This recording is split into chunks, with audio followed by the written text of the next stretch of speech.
Look, let's say you're socially anxious. Okay, so what happens when you're socially anxious? You go to a party, your heart's beating. Why? The party is a monster. Why? Because it's judging you. And it's judging you, it's putting you low down the dominance hierarchy, because that's what a negative judgment is. And that interferes with your sexual success. And that means that you're being harshly evaluated by nature itself, right? So you are confronting the dragon of chaos when you go into the social situation. And so what do? You're like this, right? You hunch over, and that's low dominance. I'm no threat. It's like, well, that's not going to get you very far. You know, but that's a logical thing to do in the face of a tyrant. So I'm no threat. You know, you look at the king and you're dead. I'm no threat. I'm hunched over.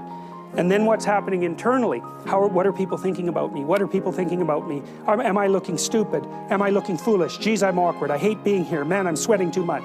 It's all internalized, right? It's all self-focused. The eye isn't working. What do you tell people? Don't stop thinking about yourself, because you can't. It's like, don't think of a white elephant. White elephant, white elephant, white elephant. You can't tell someone to stop thinking about something because they get caught in a loop. What you do with socially anxious people is you say, look at other people. Look at them, right? Why?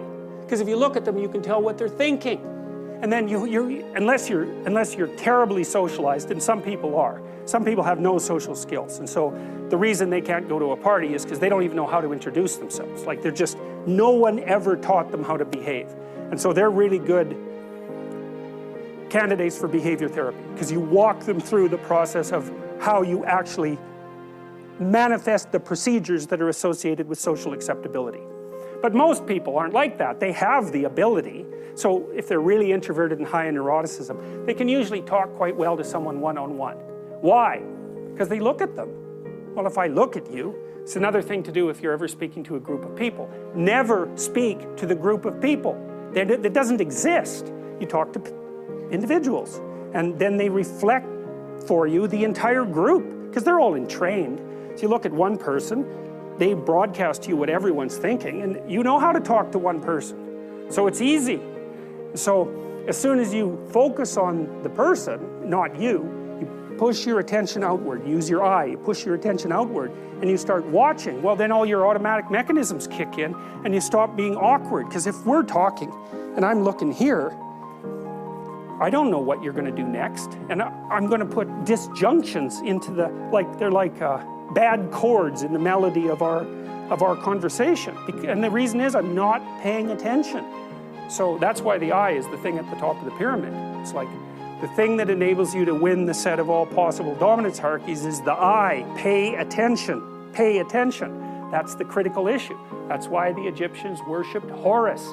That's why Horus was the thing that rescued Osiris from the depths. It's the capacity to pay attention. What do you pay attention to most? What your right hemisphere signals as anomalous. It attracts your attention. It's like, this isn't going quite right. I'm not looking at that. Wrong. That's what you look at. That's what you look at. What's not going right, because that's the terrible monster that might eat you, but it's also the place you get all the information. So that's why it's useful to have discussions with your enemies, because they will tell you things you do not know. And that's such a great thing, because if you don't know them, well, you're not very smart, are you? You know, there may be a time when you go somewhere that's the thing you need to know. And maybe your enemy will tell you why you're such a fool, you know, and a bunch of other things that aren't true too. But even one thing that's accurate, it's like, yeah, thanks very much, man. Maybe I'll do some work on that, and I won't have to carry that forward. So, and then that's part of the reason, again, why the terrible predator, it's always the terrible predator that has the gold. It's like, it's the person who delivers the message you do not want to hear. So it's rough, but it doesn't matter. Life is rough.